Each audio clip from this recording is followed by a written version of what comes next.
তাহলে প্রথম প্রশ্ন রব্বি আল্লাহ, এটা হয়ে গেল। দ্বিতীয়টা ওমা দীনুকা, তোমার দিন কি, ওটাকে পেন্ডিং রাখেন। 3 নম্বর আল্লাহর নবী বলছেন ওমা নবিয়ুকা, তোমার নবী কে। 2 নম্বরটা পেন্ডিং রাখলাম, খানিক পরে বলছি। 3 নম্বরটা শোনেন। কবরে একটা কাগজ, একটা ছবি কবরে বারবার দেখানো হবে। ওই ছবিটা হলো নবী মুহাম্মদুর রাসূলুল্লাহ সাল্লাল্লাহু আলাইহি সাল্লাম। নবীজির ছবি দেখানো হবে কবরে, ভালো করে মনে রাখবেন। আমি 2 নম্বর প্রশ্ন রেখে দিই, 3 নম্বর এলাম ওমান নবিয়ুকা। আর ফেরেশতারা বলবে তোমার নবী কে। এই নবীর প্রশ্ন কবরে বারবার করা হবে। চলুন জেনে নিই এবার। হাদিসের রাবী হযরত আনাস রাদিয়াল্লাহু আনহু, নবীজি বলছেন কোন ঈমানদারকে যখন কবরে দাফন করা হবে, নামাজি পরেশগার লোককে যখন কবরে দাফন করা হবে, 2টি ফেরেশতা এসে উঠিয়ে বলবে বলো এই লোকটা কে। এই লোক মানে হচ্ছে নবী মুহাম্মদ সাল্লাল্লাহু আলাইহি সাল্লাম। ওই ফেরেশতা ঈমানদারকে বলবে তুমি বলো এই লোকটাকে, তাকে তুমি কিভাবে চিনতে। ঈমানদার তখন বলবে আমি সাক্ষ্য দিচ্ছি তিনি আল্লাহর বান্দা এবং তার রাসূল। সঙ্গে সঙ্গে ফেরেশতা বলবে হে আল্লাহর বান্দা তুমি তাকিয়ে দেখো, জাহান্নাম দাও দাও দাও দাও করে জ্বলছে, জাহান্নাম দাও দাও করে জ্বলছে। এই চিত্রটা ঈমানদার দেখবে, মুহূর্তে জাহান্নাম সরিয়ে দিয়ে জান্নাত দেখাবে। আর বলবে আল্লাহর বান্দা তোমার জন্য জাহান্নাম ছিল, যখন তুমি নবীজির পরিচয় দিতে পেরেছ আল্লাহ তোমার জাহান্নাম কর্তন করে জান্নাত বরাদ্দ করেছে। এরপরে নবী বললেন শুনে নাও, কোন মুনাফিক, কোন কাফের, কোন মুনাফিক, কোন কাফের, কোন বেনামাজি বেপরদা মহিলাকে যখন কবরে প্রশ্ন করা হবে মান হাজার রাজুলুন, এই ব্যক্তিটা কে, নবীজির ছবি দেখিয়ে বলবেন এই লোকটাকে। জীবনে নামাজ পড়লেন না, মুনাফিকি করেছেন, বেঈমানি করেছে। মুনাফিক কাফের বেনামাজি তখন বলবে আমি কিছু জানি না, লা আদরি, আমি কিছু জানি না, ইনাকে আমি চিনি, আমি চিনতে পারি না। ফেরেশতারা তখন বলবে তুমি তো পাগল ছিলে না, তোমার তো বিবেক ছিল, দুনিয়া বুঝেছিলা, ব্যবসা বুঝেছিলা, সংসার বুঝেছিলা, এই লোককে কেন চিনতে পারো না। দ্বিতীয় কথা ফেরেশতারা বলবে ওরে বেনামাজির দল, কিতাব ঘেটে কোরআন ঘেটে কেন তিনাকে চিনতে পারো না। এবার ফেরেশতারা লোহার হাতুড়ি নিবে, লোহার ডান্ডা নিয়ে পিটবে, লোহার হাতুড়ি নিয়ে এত জোরে জোরে লোকটাকে মারবে, লোহার হাতুড়ি দিয়ে বেনামাজিকে মুনাফিককে এত জোরে মারবে, এই মুনাফিক চিল্লিয়ে চিল্লিয়ে কবরে কাঁদবে। লোহার হাতুড়ি দিয়ে যখন কবরে পিটবে এই লোকটা এত জোরে কাঁদবে, নবীজি বলছে তার কান্নার আওয়াজ তামাম পৃথিবী তার কান্নার আওয়াজ শুনতে পাবে না মানুষ আর জিন। ওতে বন্ধুরে যারা নবীজির পরিচয় জানবে না, নবীজির পরিচয় যারা চিনবে না, ওদের কবরে লোহার হাতুড়ি দিয়ে পিটানো হবে, এদের কোনো উপায় রবে না, রবে না, রবে না। কবর কবর কবর হায় রে, কবর গাহের মাটি, দুনিয়ার সব মায়ার পেছনে তোমারে জেনেছি খাঁটি। কবর কবর কবর হায় রে, কবর গাহের খাট, না জানি কখন আসিয়া যাবে হায় সেই অজানা দেশের ডাক। অতএব বন্ধুরে যারা রসুলের পরিচয় কবরে দিতে পারবে না, লোহার হাতুড়ি দিয়ে তাদের পেটানো হবে, এদের কোনো উপায় রবে না, রবে না। বন্ধুরে আমার, মায়েরা বোনেরা আমার, আলোচ্য বিষয়ে কবর। বিশ্ব নবী বলছেন ইদা উজিয়াল মাইয়াতু ফিল কবরে আতাহু মালাকানি ফায়াকুলানি মান রাব্বুকা মা দীনুকা ওয়া মান নাবিয়ুকা। নবীজি বললেন কোন মাইয়াতকে যখন কবরে দাফন করা হয়, কবরে মাটি দেওয়া হয়, সমাধি করা হয়, দুইজন ফেরেশতা তার কাছে আসে। ওই দুইজন ফেরেশতা আপনার আমার মতন ব্যক্তি নয়। নবীজি বলছেন তাদের চোখ হবে নীল রকম জলজল জলজল করে জ্বলবে। কেউ বলেছেন তাদের একজন থাকবে কানা, একজন থাকবে কালা। চোখগুলো নীল রকম জ্বলতে থাকবে। সেই রকম ভয়ঙ্কর দুইজন ফেরেশতা কবরে আসবেন। কবরে এসে এসে মাইয়াতকে উঠিয়ে বলবেন ফায়াকুলানি, তারা দুইজন একসঙ্গে বলবে বলো মান রাব্বুকা মা দীনুকা ওয়া মান নাবিয়ুকা, বলো তোমার দিন কি, বলো তোমার নবী কে, বলো তোমার রব কে, বলো তোমার রব কে, বলো তোমার দিন কি, বলো তোমার নবী কে। যে ব্যক্তি এই তিনটা প্রশ্নের উত্তর দিতে পারবে ওই লোক কবরে বেঁচে যাবে। আর যে কবরে বেঁচে যাবে সে কিয়ামতের দিন বেঁচে যাবে। আর যে ব্যক্তি কিয়ামতের দিন ডান হাতে আমলনামা পাবে, হাসতে হাসতে জান্নাতে যাবে, ওর কোনো চিন্তা রবে না, রবে না। তাহলে কবরে প্রশ্ন তিনটা। এখন বলুন, কেউ যদি মুখস্থ করে কবরে চলে যায় বাঁচতে পারবে? বলুন পারবে? পারবে না। আমি পৃথিবীতে এমনও জানাজা দেখেছি আপনি অবাক হয়ে যাবেন। আপনারা খালি একটু হেনা বলুন। এক জায়গায় জানাজা পড়ছি, জানাজার পরে কবরের সামনে একটা লোক কানে হাত দিয়ে আজান দিতে লেগে গেল, আল্লাহু আকবার। আপনারা দেখেছেন? জানাজাতে আজান দেখেছেন? আল্লাহু আকবার। তাহলে আমি বলছি ভাই আজান কেন দিলে? আজান মানে ডাকা। জি, আজান কিসের জন্য দেয়? নামাজের জন্য দেয়। তো কবরের সামনে কেন তুমি আজান দিলে? তখন আমাকে বলছি তুমি বক্তা মানুষ, তুমি জানো না। বলে বক্তা হলেই যে সব জানতে হবে এমনটাও তো নয়। তো তুমি বলো আমি জানি কেন আজান দিলে। তখন বলছে মুলি সাহেব আজান শুনলে শয়তান পালিয়ে যায়। কে পালায়? হাদিসে আছে আজান শুনলে শয়তান পেছনের রাস্তা দিয়ে হাওয়া বের করতে করতে মানে পাততে পাততে পালায়। সেই হাদিস। তো বলছি তাহলে তুই এখানে কেন আজান দিলি রে খাপা? তা বলছে শয়তানকে পালিয়ে দিলাম কবরে যেন ডিস্টার্ব করতে না পারে। কি চালাক দেখেন। আরেক জায়গাতে দেখছি একটা কাগজে এই তিনটা প্রশ্ন লিখে দিয়েছে, মান রব্বুকা মা দীনুকা ওয়া মান নাবিয়ুকা।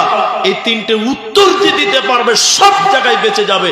এই তিনটা উত্তর কবরে কাগজে লিখে কবরের ভিতরে ভরে দিচ্ছে। বলে কেন? বলে এই কাগজটা দেখে দেখে যেন কবরে বেঁচে যায়। কত সহজ করেছে। আবার যে ব্যক্তি লিখবে ওর আবার বেতন হচ্ছে আপনার 15,000 টাকা। জেসে লিখবে না, বড় হুজুর লিখবে। আচ্ছা বলুন, এই লিখে দিলে কবরে যে দেখে দেখেই পার করা যায় বা বেঁচে যায়, তাহলে পৃথিবীতে নামাজ রোজা দান সাদকা জালসা করে কোনো লাভ আছে ভাই? এটা বলুন, জোরে বলুন। কোনো লাভ নাই। তাহলে মুলবিরা খ্যাপা, পাগল, আমরা বোকা।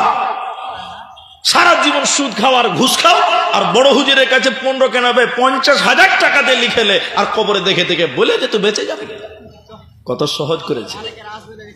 বন্ধুরে আমার, কবরে কোনো মুখস্থ বিদ্যা কাজে লাগবে না।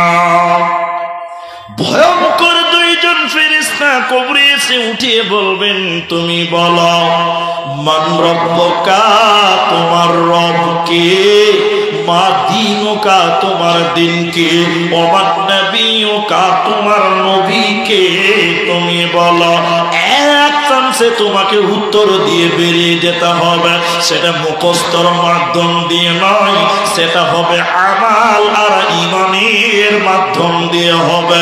কোন লোক যদি কোনদিন মুখস্থ না করে, আমাল আর ইমান যদি ঠিক থাকে, ওই লোক কবরে উত্তর দেবে, ওর কোনো চিন্তা হবে না, হবে না। একজন বলছে হুজুর মুখস্থ করলে হবে না। মুখস্থ, আরে মুখস্থ করলে যদি কবরে পার করা যায়, তাহলে আমার এই বাপজির মতন মুলবি সাহেবেরা জান্নাতে রিজার্ভেশন বাস করবে, কারণ ওরা তো আগেই মুখস্থ করে নিয়েছে। কেন বলুন? মুখস্থ দিয়ে কোনো লাভ হবে না। এটা উপন্যাস শোনাই, তাহলে শুনেন। একটা নাস্তিক ছেলে কলকাতাতে পড়ে, ছেলেটার বাপ নাই, মা বেঁচে আছে। মা বুখারী, মুসলিম, তিরমিজি, আবু দাউদ, নাসাই, কোরআন কিচ্ছু বুঝে না, খালি মা বুঝে কবর। কি বুঝে সবাই বলুন? কবর। ছেলে নাস্তিক, নামাজ পড়ে না। সকালবেলা ভাত খেতে গেছে, নাস্তা করতে গেছে, মা বলছে বেটা ফজরের নামাজ পড়লি? নামাজ পড়ে কি হবে মা? তখন মা বলছে বেটা কবরে কি উত্তর দিবি বাপ? আবার দুপুরে ভাত খেতে গেছে, মা বলছে জোহরের নামাজ পড়লি? বেটা বলে না, মা নামাজ পড়ে কি হবে? বলে কবরে কি উত্তর দিবি? মানে ওর মা কবর ছাড়া কিচ্ছু বুঝে না, আর ছেলে নামাজ পড়ে না। বড় দুঃখের ব্যাপার। ছেলে শিক্ষিত নাস্তিক ছেলে, সন্ধ্যাবেলা খাতা কলম নিয়ে মসজিদে চলে গেছে। মুড়ি সাহেব দেখছে জানলাতে মুখ বার করে, ওরে সর্বনাশ, শয়তান মসজিদে চলে এসে, কি ব্যাপার? মুলি সাহেব মনে এটা বলছে, আর মনে মনে বলছে এই কথা, আর মুখে বলছে জি জি জি, বলেন বলেন বলেন, কি বলছেন বলেন। বলছে আপনারা কবর, কিয়ামত, জান্নাত, জাহান্নাম করে মানুষের বিবেককে শেষ করে দিয়েছেন। আমার মা খালি বাড়িতে ঘেনার ঘেনার ঘেনার ঘেনার করে কবর কবর কবর কবর করছে। আচ্ছা কবরে কি প্রশ্ন করা হবে বলেন দেখিনি একটু? মুলি সাহেব হাদিস বলছে কবরে যখন যাবে 3টা প্রশ্ন করা হবে। বলে থামেন, আমি লিখবো, আমি লিখবো। কি প্রশ্ন?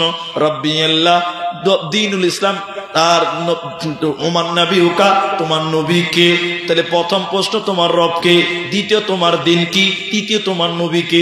উত্তর কি হবে? বলে রব্বি আল্লাহ, দ্বীনুল ইসলাম, নবী মুহাম্মদুর রাসূলুল্লাহ সাল্লাল্লাহু আলাইহি সাল্লাম। ছেলেটা বাড়িতে রাতে ঘুমায় নাই, সারা রাত মুখস্থ করেছে। আচ্ছা বলুন, এই 3টা প্রশ্ন যে সারা রাত মুখস্থ করে, মুখস্থর পাওয়ার কত হবে? ওকে রাত 3টার সময় যদি বলে বল কি উত্তর দিতে হবে, ও মুখে ঘুমাতে ঘুমাতে বলতে পারবে। পারবে কি পারবে না? কথা বলেন না রে। সকালবেলা ফজরের নামাজ পড়েনি ছেলে, নাস্তা করতে গেছে মায়ের কাছে। মা নাস্তা দিচ্ছে আর বলছে বেটা ফজরের নামাজ পড়লি? বাপ নামাজ পড়ে কি হবে মা? তার মা বলছে কবরে কি উত্তর দিবি বাপ? বলে মা তুমি শুনে নাও। কি উত্তর দিবি? শুনে নাও। কি উত্তর দিবি? নবী বলেছেন মানুষ যখন কবরে যাবে 3টা প্রশ্ন করা হবে। প্রথম প্রশ্ন করবে, বলবো রব্বি আল্লাহ। দ্বিতীয় প্রশ্ন করবে, বলবো দ্বীনুল ইসলাম। তৃতীয় প্রশ্ন করবে, বলবো নবী মুহাম্মদুর রাসূলুল্লাহ সাল্লাল্লাহু আলাইহি সাল্লাম। মা খালি শুকনো ঢুক গিলছে, ওরে সর্বনাশ, ছেলে তো হাফেজ হয়ে গেছে।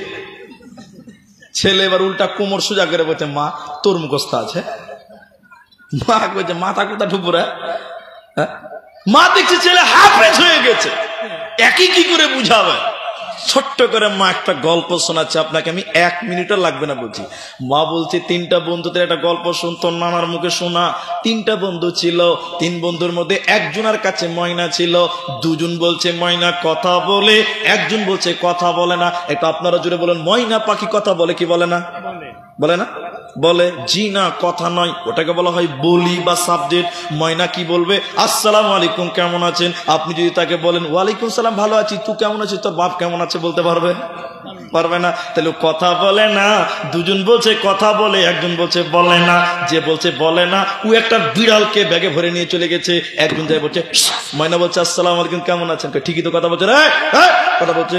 আরেকজন যে বলছে আসসালামু আলাইকুম, কেমন আছেন? ময়না কথা বলছে, ঠিকই তো কথা বলছে। যে বলছে কথা বলে না, ময়নার সামনে যে বিড়াল বার করে দিয়েছে, আর ময়না পাখি বিড়াল দেখে ভয়ে খাঁচার ভিতরে লাফাতে শুরু করেছে, সালাম ভুলে গেছে। এবার মা বলছে বেটা রে, এ ময়না বিড়াল দেখে সালাম ভুললো কেন? মাকে যখন উত্তর দিয়েছে ছেলে, মা বিড়ালের ভয়ে সালাম ভুলে গেছে ময়না পাখি। মা বলছে বেটা রে, দুনিয়াতে যতই কবরের প্রশ্ন মুখস্থ করিস না কেন বেটা, যেদিন কবরে যাবে মুনকার নাকির ফেরেশতা ফেরেশতা দেখে সব ভুলে যাবে। সেদিন মুখস্থ বিদ্যা কাজে লাগবে না, লাগবে না, লাগবে না। তাহলে কবরে যদি বাঁচতে চাও মুখস্থ দিয়ে কাজ হবে না, ঈমান আর আমল মজবুত করতে হবে। তাহলে তুমি কবরে উত্তর দিবে, হাসতে হাসতে জান্নাত চলে যাবে, কোনো চিন্তা হবে না। ছাত্ররা বলো, পশ্চিমবঙ্গে মাধ্যমিক পরীক্ষা কোন মাসে হবে? ফেব্রুয়ারিতে না? ফেব্রুয়ারি উচ্চ মাধ্যমিক মনে হয় হবে। জি, আচ্ছা আপনারা উত্তর দিচ্ছি, উত্তর চাইছি, আপনারা একটু কথা বলবেন, একটু বোবা হয়েন না। আচ্ছা, কোন ছেলে যদি 2024-এর ফেব্রুয়ারিতে মাধ্যমিক পরীক্ষাতে গোল্লা পায়, মানে ফেল পড়ে, ওই ছেলেটা 25-এ আবার পরীক্ষা দিতে পাবে কি পাবে না? বলুন, আপনারা বলুন না রে বাবা। পাবে। 25-এ ফেল করলে 26-এ চান্স পাবে কিনা? পাবে। কিন্তু বলুন, মাধ্যমিক পরীক্ষা 24-এ ফেল করলে 25 করলে 26-এ চান্স পাবে। এবার আপনারা বলুন, মাধ্যমিক পরীক্ষার কোশ্চিন গুলো সরকার ওপেন করেছে না গোপন রেখেছে? গোপন। যদি ওপেন করে দেয়, সবচেয়ে যেটা বই একার কয়াকার বেকার, ও ফার্স্ট ডিভিশনে পাস করবে, করবে না? তার মাধ্যমিক পরীক্ষার কোশ্চিন গুলো গোপন, কিন্তু একবার ফেল করলে দুবার করলে 3 বার পাবে। কিন্তু আল্লাহর পরীক্ষা কত কঠিন বন্ধুরে, কবরে এক চান্সে তোমাকে পার করতে হবে, দ্বিতীয় চান্স বলে কোনো অপশন থাকবে না। আর কবরের কোশ্চিন গুলো আল্লাহ ওপেন করে দিয়েছে। ওরে বান্দা, কবরের কোশ্চিন আমি জানিয়ে দিলাম, রেডি হয়ে কবরে এসো, কবরে দ্বিতীয় চান্স পাবে না, এরই নাম কবর। হযরতে যায়েদ বিন সাবিত রাদিয়াল্লাহু তাআলা আনহু তিনি বর্ণনা করছেন, শুনে নাও। বিশ্বনবী কোনো একদিন গাধার উপরে আরোহণ করতে করতে, নবীজি কোনদিন খচ্চরের উপরে আরোহণ করতে করতে কোন বাগানের সামনে দিয়ে যাচ্ছিল।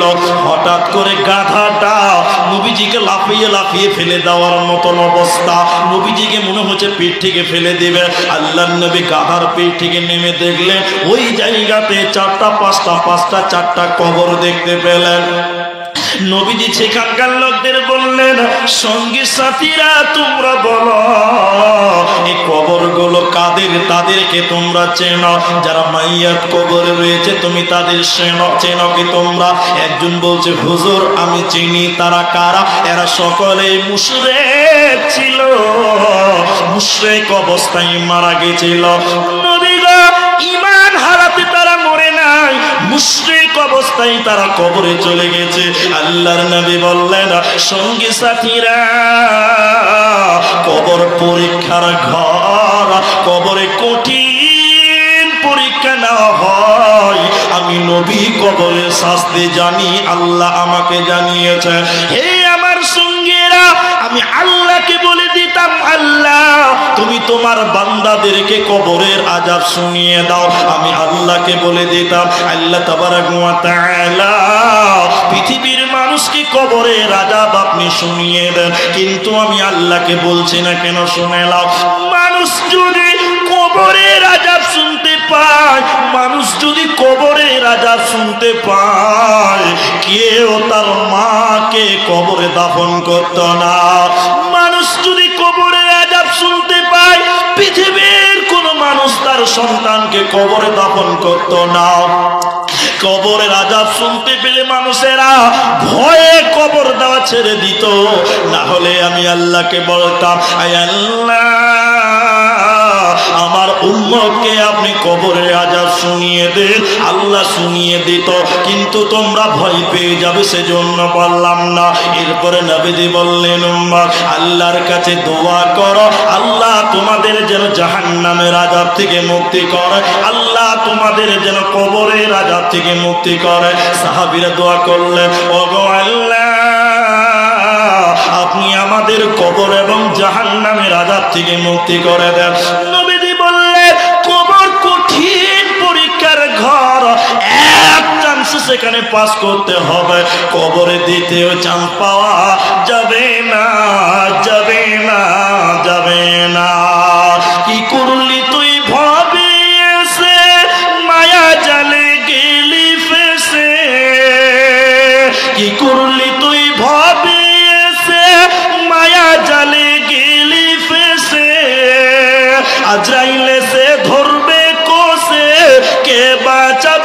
তোর প্রাণ। ওরে মুসলমান তোরা হারাস না ঈমান, ওরে মুসলমান তোরা হারাস না ঈমান। যদি করিস নামাজ রোজা থাকবে না তোর পাপের বোঝা, যদি করিস নামাজ রোজা থাকবে না তোর পাপের বোঝা।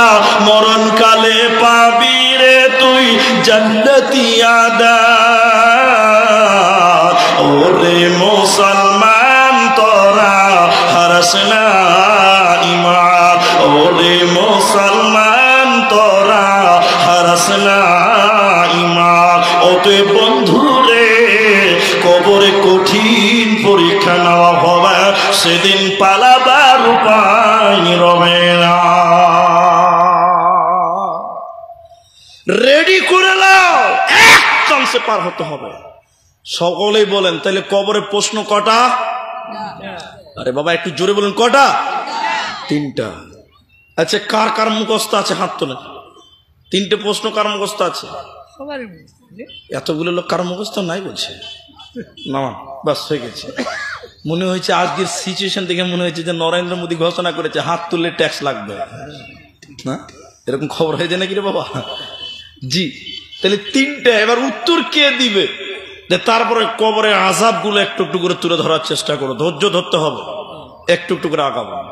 প্রথম প্রশ্ন, মান রব্বুকা, তোমার রব কে? কে বলবে আমার রব আল্লাহ? কোরআন বলছে ইন্নাল্লাযীনা ক্বালু রাব্বুনাল্লাহ সুম্মা ইসতাকামু তাতানাজ্জালু আলাইহিমুল মালায়েকা। নিশ্চয়ই যারা আল্লাহকে আল্লাহ বলে মেনে নিয়েছিল, আল্লাহকে আল্লাহ বলে মেনে নিয়েছিল, সুম্মা ইসতাকামু, এর উপরে যারা অবিচল ছিল, যারা বলেছিল আল্লাহ আমার রব, সেই রবই আমার সব, আল্লাহ আমার রব, সেই রবই আমার সব, এই কথার উপরে যারা ইস্তেকামাত ছিল, বারকরার ছিল, আল্লাহ বলছেন তাদের কাছে 2টি ফেরেশতা আসবে। কোথায়? কবরে আসবে। তাতানাজ্জালু আলাইহিমুল মালায়েকা, 2জন ফেরেশতা কবরে যখন আসবে, ওই ফেরেশতারা তাদেরকে বলবে আল্লাহ তাখাফু, তুমি ভয় পেও না বান্দা, হেরে রাসূলের উম্মত ভয় পেও না, ওয়ালা তাহজানু, তুমি দুশ্চিন্তা করিও না, ওয়া আবশিরু, তুমি সুসংবাদ গ্রহণ করো।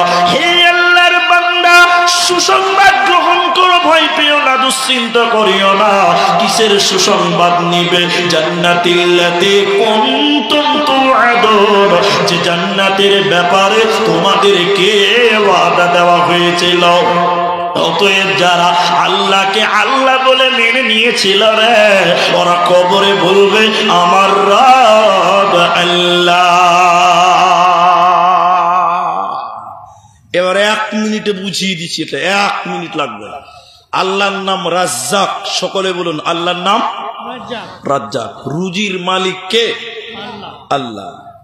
এখন বিলাসপুরের হাটে একটা ছেলে দোকান দিয়েছে, করণপুরের একটা ছেলে দোকান দিয়েছে, তো বেচা কিনা ভালো হচ্ছে না, বুঝলেন, বা কোনো ব্যবসা শুরু করেছে, ব্যবসাতে ভালো উন্নতি হচ্ছে না। হঠাৎ করে এই ছেলেটা মাথায় যে কি গোবর আছে, মৌলভী সাহেবের কাছে যে বলছে মৌলভী সাহেব একটা ব্যবসা শুরু করেছি, ভালো উন্নতি হচ্ছে না, তা আপনি এমন একটা তাবিজ দেন আমি যেন রাতারাতি বড় লোক হয়ে যায়। আচ্ছা বরকত দেওয়ার মালিক মৌলভী সাহেব, তাবিজ না আল্লাহ? সবাই বলুন আল্লাহ। ছেলেটা কার কাছে গেল? মৌলভী সাহেবের কাছে তাবিজ নেওয়ার জন্য। আরেকটা জিনিস আপনাদেরকে বলছি, বুঝবার চেষ্টা করেন।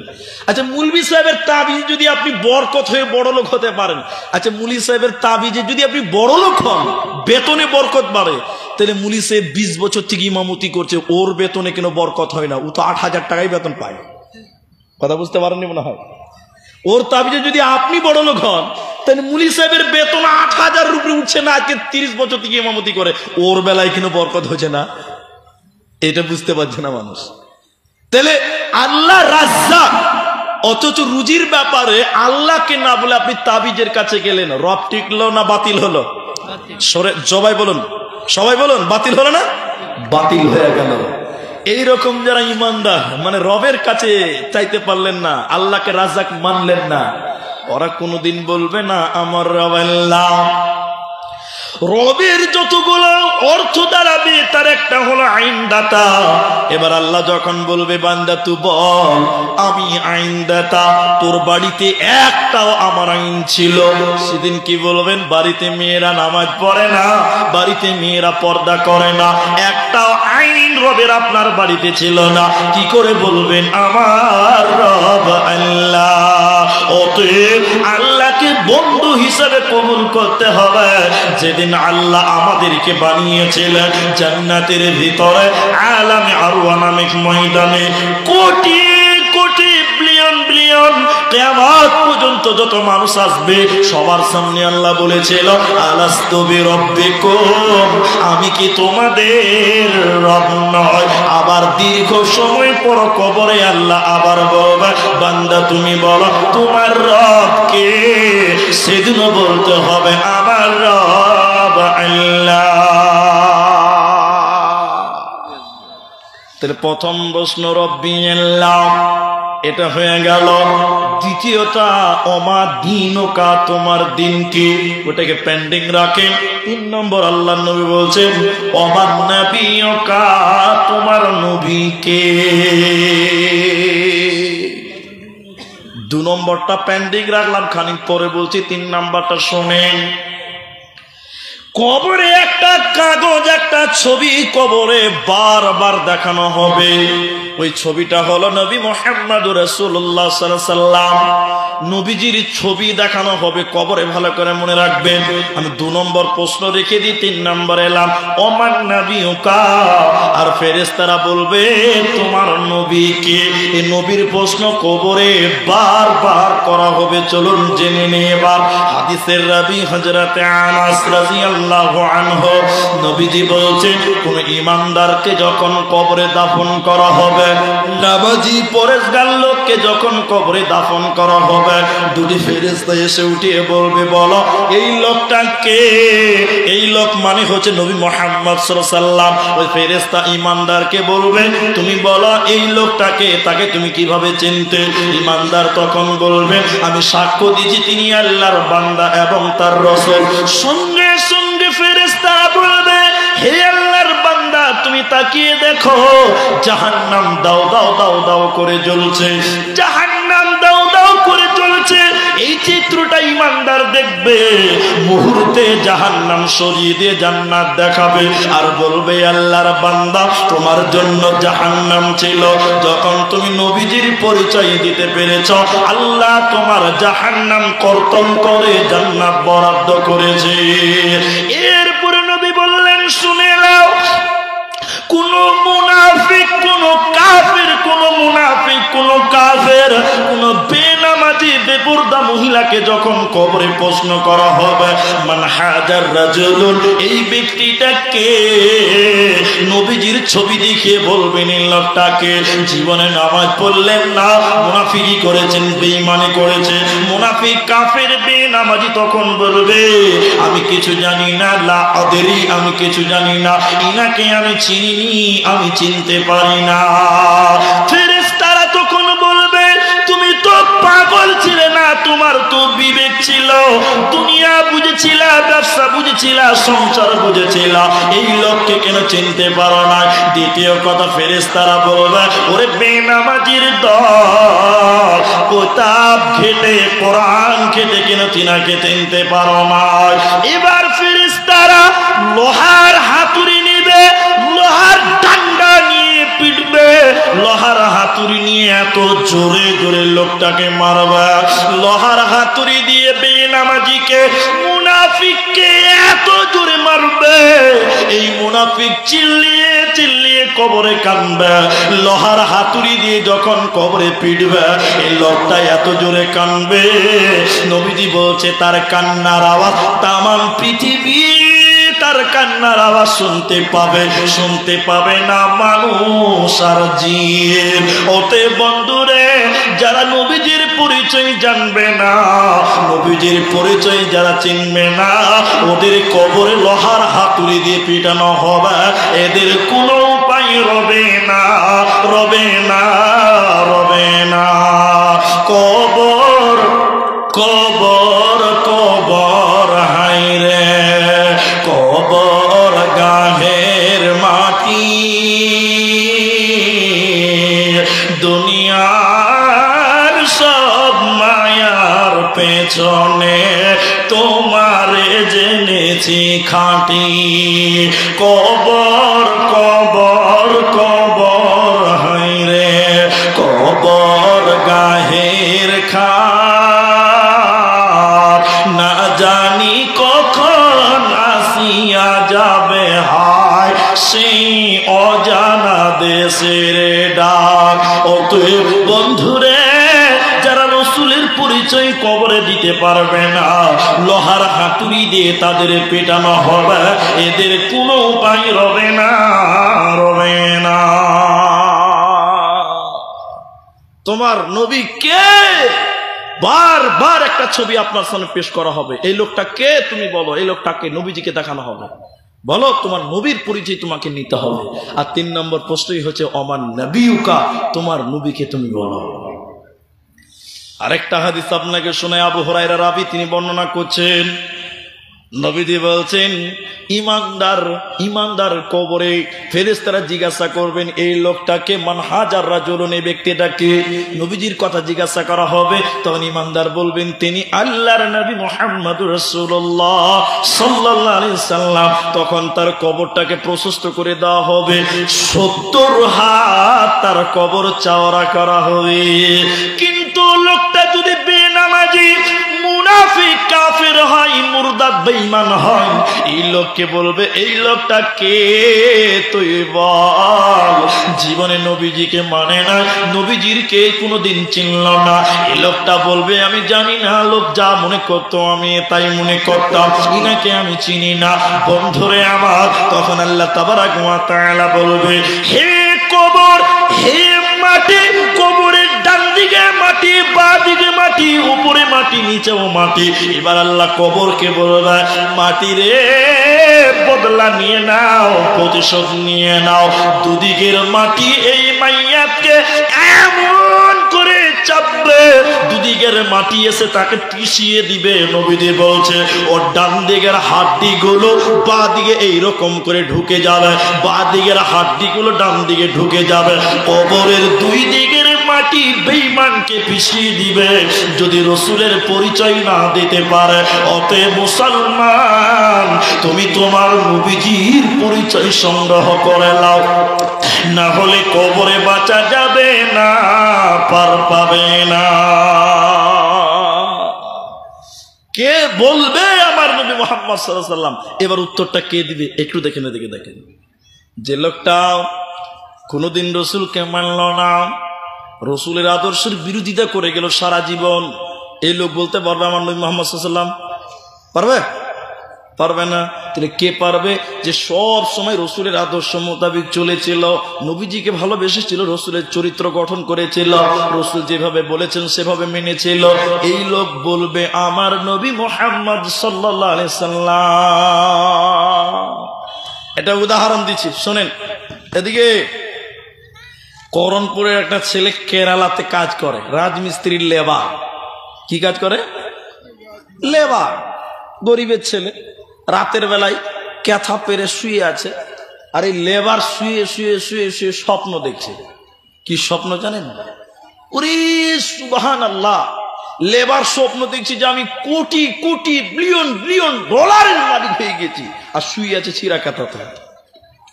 মানে স্বপ্ন দেখছে আর কি, এত টাকা এত টাকা। এই স্বপ্নের মাঝে ওর কর্মচারীরা বলছে স্যার আপনি এটা কলকাতাতে একটা ফ্যাক্টরি খুলেন, আপনার টাকা আরো বেড়ে যাবে। এবারে স্বপ্নের মাধ্যমে লেবার স্বপ্ন দেখছে যে এত টাকা, 2-4টা BMW তে 2-4 বস্তা টাকা নিয়ে একদম চললো কলকাতার দিকে যাচ্ছে, ফ্যাক্টরি খুলবে। এই চলে গেল আপনার দোমোহনা পেরিয়ে গেল, বোতলবাড়ি পেরিয়ে গেল, রায়গঞ্জ পেরিয়ে গেল, ইটাহার পেরিয়ে গেল, আপনার কালিয়াচক মালদা পেরিয়ে গেল। যখন ফারাক্কাতে গেছে টাকা নিয়ে মনের আনন্দে যাচ্ছে, স্বপ্নে দেখছে। কিসে দেখছে সব? কেটা আছে রে এটা? তোমাদের খুচুর খুচুর কমছে না, এগুলো বেশি ভালোবাসি না। তো স্বপ্নে, বিরাট স্বপ্নে দেখছে, দেখতে দেখতে দেখতে দেখতে দেখতে ফারাক্কা গেটে যখন ঢুকে গেছে ব্রিজটাতে, স্বপ্নে দেখছে সামনে একটা ডাম্পার এসে ভড়াম করে খুন্দা মেরেছে। যখন খুন্দা মেরেছে তখন বলছে ঘুম ভেঙে গেছে। সে ঘুম থেকে দেখছে যে কোটি টাকার স্বপ্ন দেখছিল, এখন থেকে ছিঁড়া কাটাতে শুয়ে আছে, এখনই বড় লোক হয়ে গেছিল। আচ্ছা বলুন, আপনাদেরকে বলছি, এই স্বপ্ন যদি ওকে 20 বছর পর বলা হয় বা 50 বছর পরে বলা হয়, ভাই স্বপ্নে তুই কি দেখেছিল, সম্পূর্ণটা বলো, বলতে পারবে? পারবে? পারবে না, সম্পূর্ণটা পারবে না। কিন্তু একটা জিনিস আবার কোনোদিন ভুলবে না, সেটা কি বলুন তো? যাক বাবা বাঁচা গেল, ডাম্পারের তল থেকে তো বেঁচেছি। জি, আল্লাহ নবী বলতে চাইছে, কে কে বলবে আমার পরিচয়, নবীজির পরিচয়টা কে বলবে? তার মানে যে যেটাকে নিয়ে পেরেশান থাকবে, যে লোকটা রসুলের আদর্শ নিয়ে, রসুলের মতবাদ নিয়ে, রসুলের ইজিম নিয়ে, নবীজির চরিত্র গঠনে যে লোকটা ব্যস্ত থাকে, দুনিয়ার সব কিছু ভুলে গেলেও কবরে সেই নবীকে ভুলবে না। এজন্য তোমরা রসুলের আদর্শ গ্রহণ করো, তাহলে কবরে বলতে পারবে আমার নবী নবী মুহাম্মদ সাল্লাল্লাহু আলাইহি ওয়াসাল্লাম সারা জীবন রসুলের বিরোধিতা করলেন। একটা কথা বলছি, আপনারা মাইন্ডে নেবেন না, খুব ভালো কথা বলছি, খারাপ লাগতে পারে আপনাকে, আগেই বলে নিচ্ছি, মাফ করবেন আমাকে। একটা লোক সব সময় দাড়ি ছেপ করে, মানে চেঁচে রাখে, দাড়ি চেঁচে রাখা। রসুলের সুন্নত কি দাড়ি কাটা না দাড়ি ছেড়ে দেওয়া? ছেড়ে দেওয়া। রসুলকে মানেননি আপনি, তো কতটা পাপ করছেন খালি দেখেন। আপনি বিলাসপুর গেলেন স্ট্যান্ডে, সকাল সকাল একটা লাউয়া, লাউয়া বুঝেন তো, লাপিত, লাপিত, লাপিতকে বলছেন ভাই দাড়িটি কেটে দাও। লাপিত ব্লেড একদম সকাল সকাল কেটে একদম ক্রিম পালিশ করে দিয়েছে আপনাকে, 2 বছরের বাছুর বানিয়ে দিয়েছে আপনাকে। আচ্ছা বলুন, দাড়িটি যখন কাটে সকাল সকাল, দাড়িগুলো কি একটা বাক্সটা ভরে রাখে না মাটিতে পড়ে? বলুন বলুন, মাটিতে পড়ে। আর লাপিত সারাদিন ওই দাড়ির উপরে পা দিয়ে ঘুরে ঘুরে ঘুরে ঘুরে চুল দাড়ি কাটে, আর হাজার লোক তো এই দাড়ির উপরে পা দেয়, দেয় কি দেয় না? তাহলে দাড়িতে পা দিলে রসুলকে অপমান করা হবে না?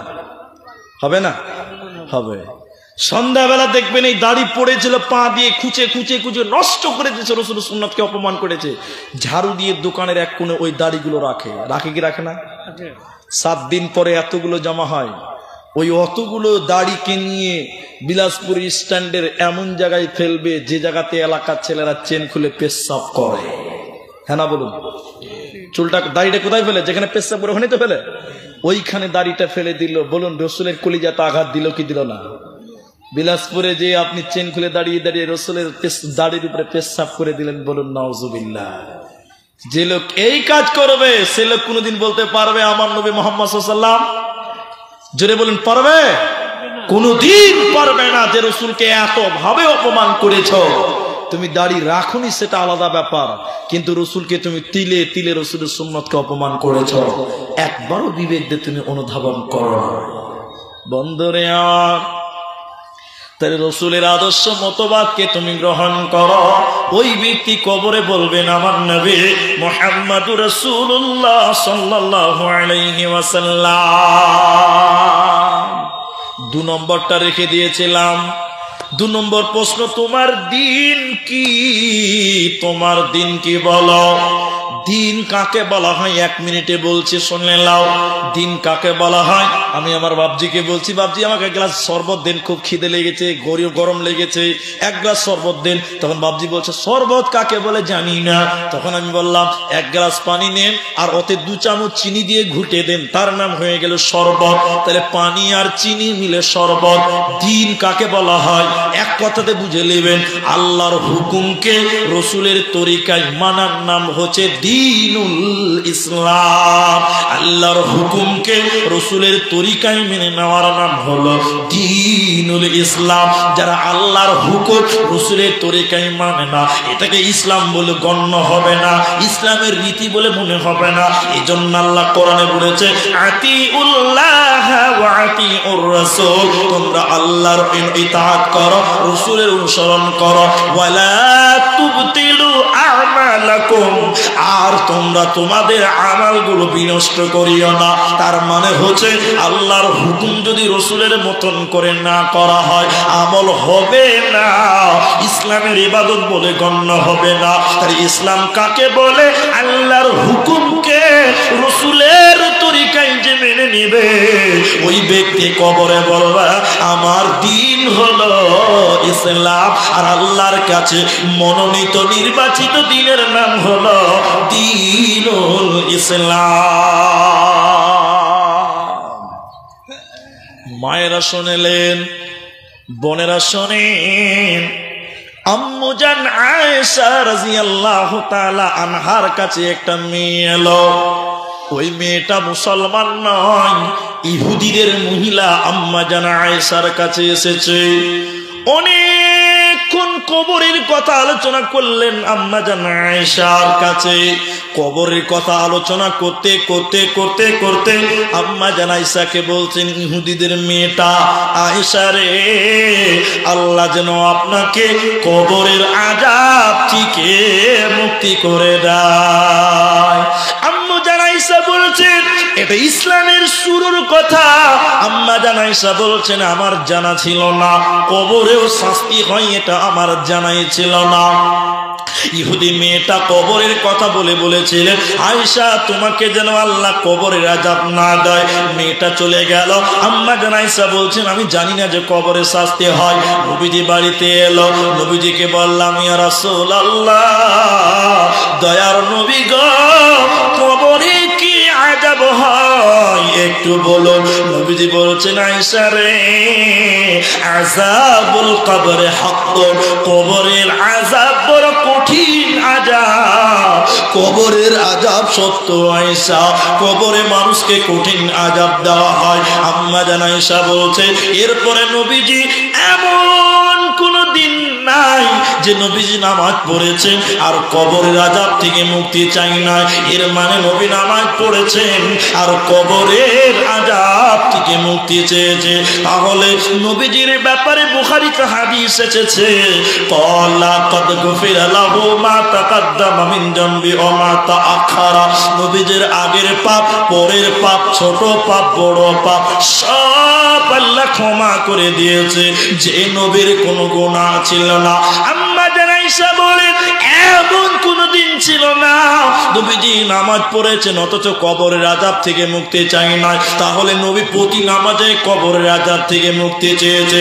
তাহলে আপনাকে আমাকে কবরকে স্মরণ করতে হবে আর কবরের আযাব থেকে বেশি বেশি মুক্তি চাইতে হবে। আল্লাহর নবী সাহাবীদেরকেও ওসিয়ত করে গেছে, হে পৃথিবীর লোক, তোমরা কবরের আযাব থেকে মুক্তি চাও, কারণ কবর আখিরাতের প্রথম মঞ্জিল। কবরে বাঁচতে না পারলে কোনো জায়গায় বাঁচা যাবে না।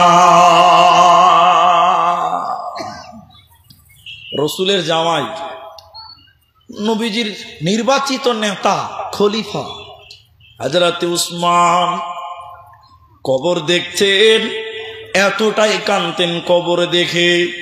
কবর দেখে কাঁদতে কাঁদতে কাঁদতে কাঁদতে তার দাড়ি পর্যন্ত ভিজে যেত। উসমান জাহান্নামের কথা শুনে এত কাঁদেন না, পুলসিরাতের কথাও শুনে এত কাঁদেন না, কিয়ামতের ব্যাপারে শুনে এত কাঁদেন না, কিন্তু কবর শুনলে, কবর দেখলে এত কাঁদেন কেন? হযরত ওসমান বলছে শুনে লাও নবীর সাহাবীরা, নবী বলছেন আখিরাতের প্রথম মঞ্জিল হচ্ছে কবর। জাহান্নাম পড়ে, কিয়ামত পড়ে, পুলসিরাত পড়ে, ওগুলো আগে নয়, তার আগে আমাকে কবরে বাঁচতে হবে। যদি কবরে বাঁচা না যায় তাহলে কোনো জায়গায় বাঁচতে পারবো না। এজন্য কবর দেখলে আমাকে এতটাই আখিরাত সরানো হয়, এই কবরে মানুষকে আতঙ্কিত করা হবে, জাহান্নাম দর্শন করা হবে। অতএব কবর বড় কঠিন জায়গা। ওমর ফারুক রাদিয়াল্লাহু তাআলা বলছেন প্রতিদিন কবরে জান্নাত দেখানো হবে। শোনেন কবর কাকে বলে? প্রতিদিন কবরে জান্নাত দর্শন হবে, প্রতিদিন কবরে জাহান্নাম দেখানো হবে। কেমন লাগবে যদি জাহান্নাম দেখিয়ে দেয়?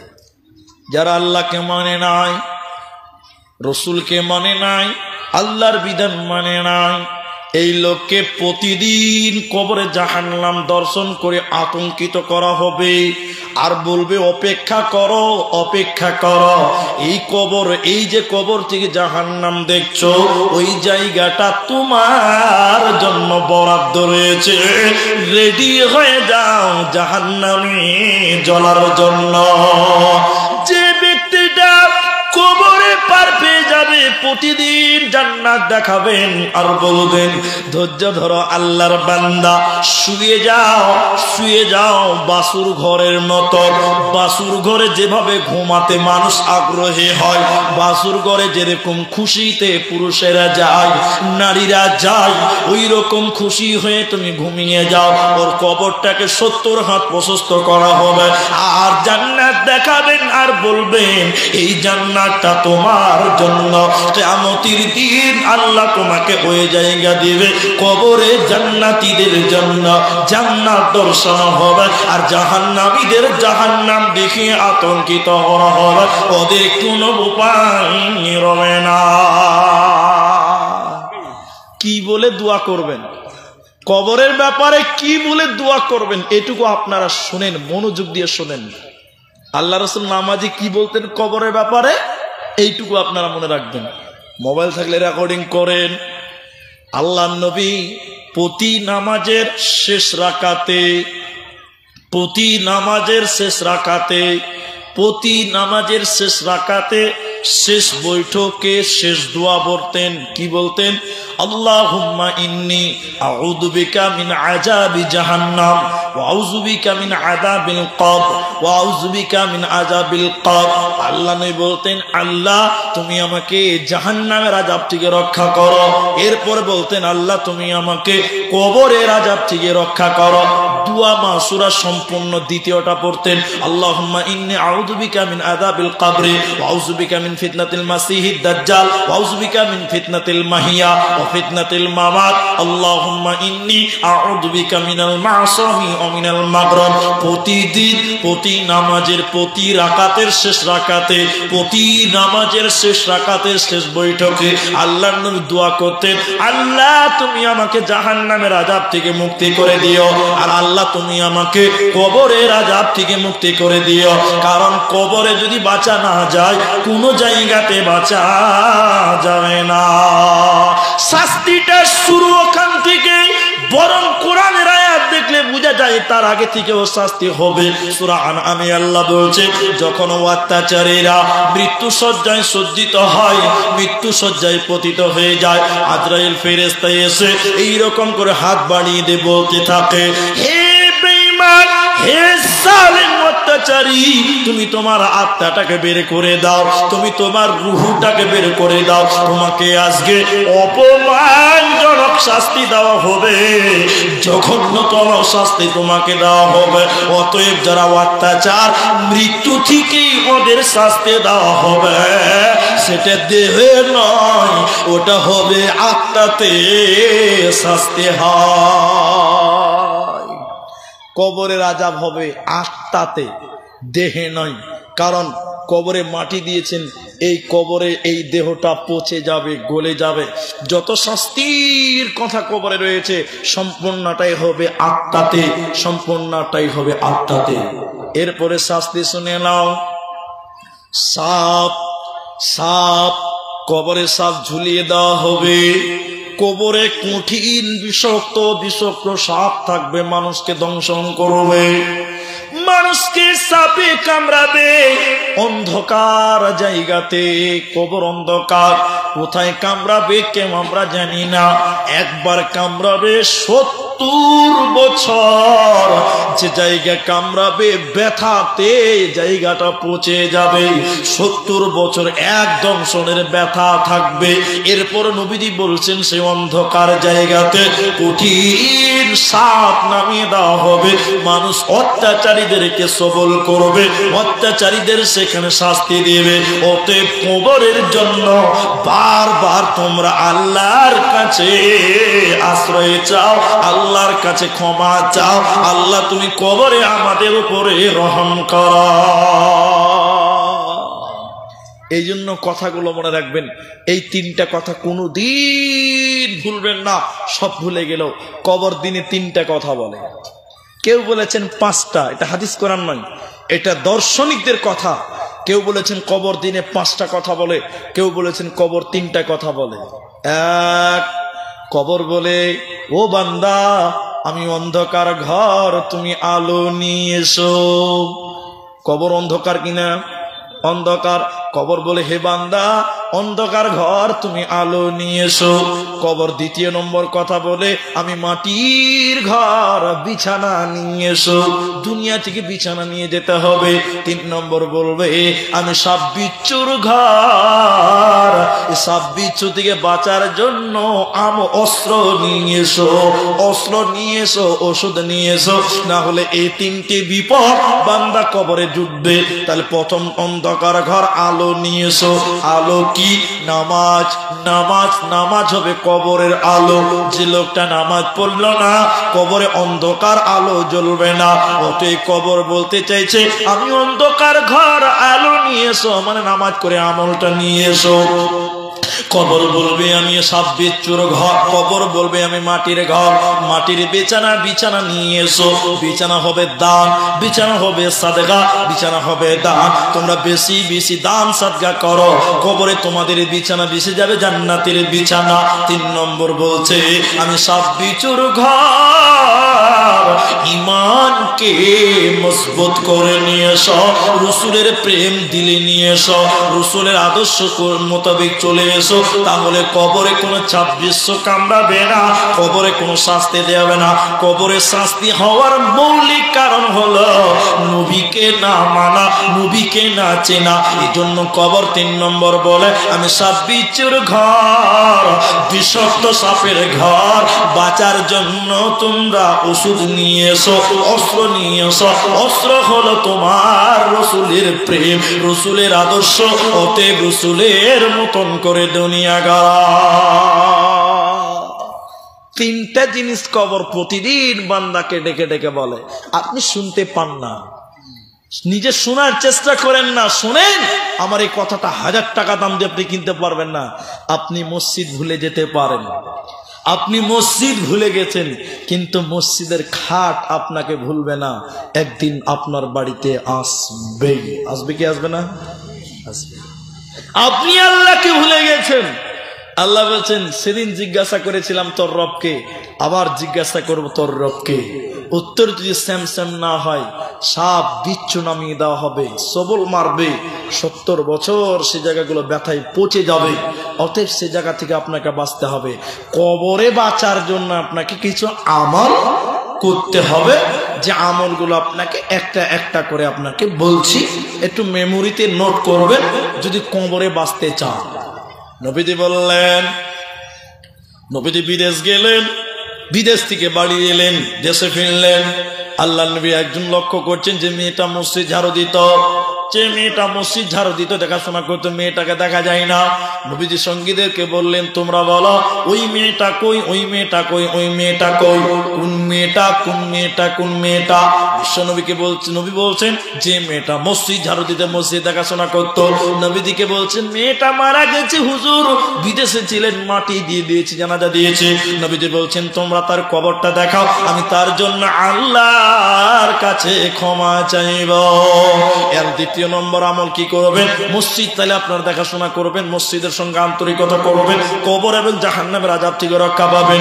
শাস্তি হওয়ার দ্বিতীয় কারণ, পানিতে কেউ পেশাব করবেন না, জমানো পানিতে কেউ পেশাব করবেন না। দেখবেন পুকুর ঘাটে যে মানুষেরা পেশাব করে না? খবর দেন না, পুকুর ঘাটে যে পেশাব করা যাবে না, জমানো পানিতে পেশাব করা যাবে না। আর গাছের তলে ছায়াতে যেখানে মানুষ আরোহণ করে, এই জায়গাগুলোতে পেশাব করবেন না। এই জায়গাতে পেশাব করলে আল্লাহর শাস্তি হবে জাহান্নামে, শাস্তি দিবেন আল্লাহ কবরে। অতএব কবরে শাস্তি থেকে বাঁচতে চাইলে এগুলো থেকে আপনাকে আমাকে সতর্ক হয়ে দুনিয়া গড়তে হবে। 3 বার, কেউ বলেছেন 5 বার, এটা দুয়া। 3 বার অথবা 5 বার এই দোয়াটা আপনাকে বলছি, তার আগে আমি আপনাদের জালসার কাগজটা দেন বাবজি। আপনারা যতটি মানুষ এখানে আছেন সম্ভবত 11:30 প্লাস হয়েছে। এবার আপনাদের 38 বাজে, দেন কাগজটা দেন, জালসার কাগজ দেন। এটাকে নাকি আচ্ছা না এটি লাগবে না, আমি উঠে যাই।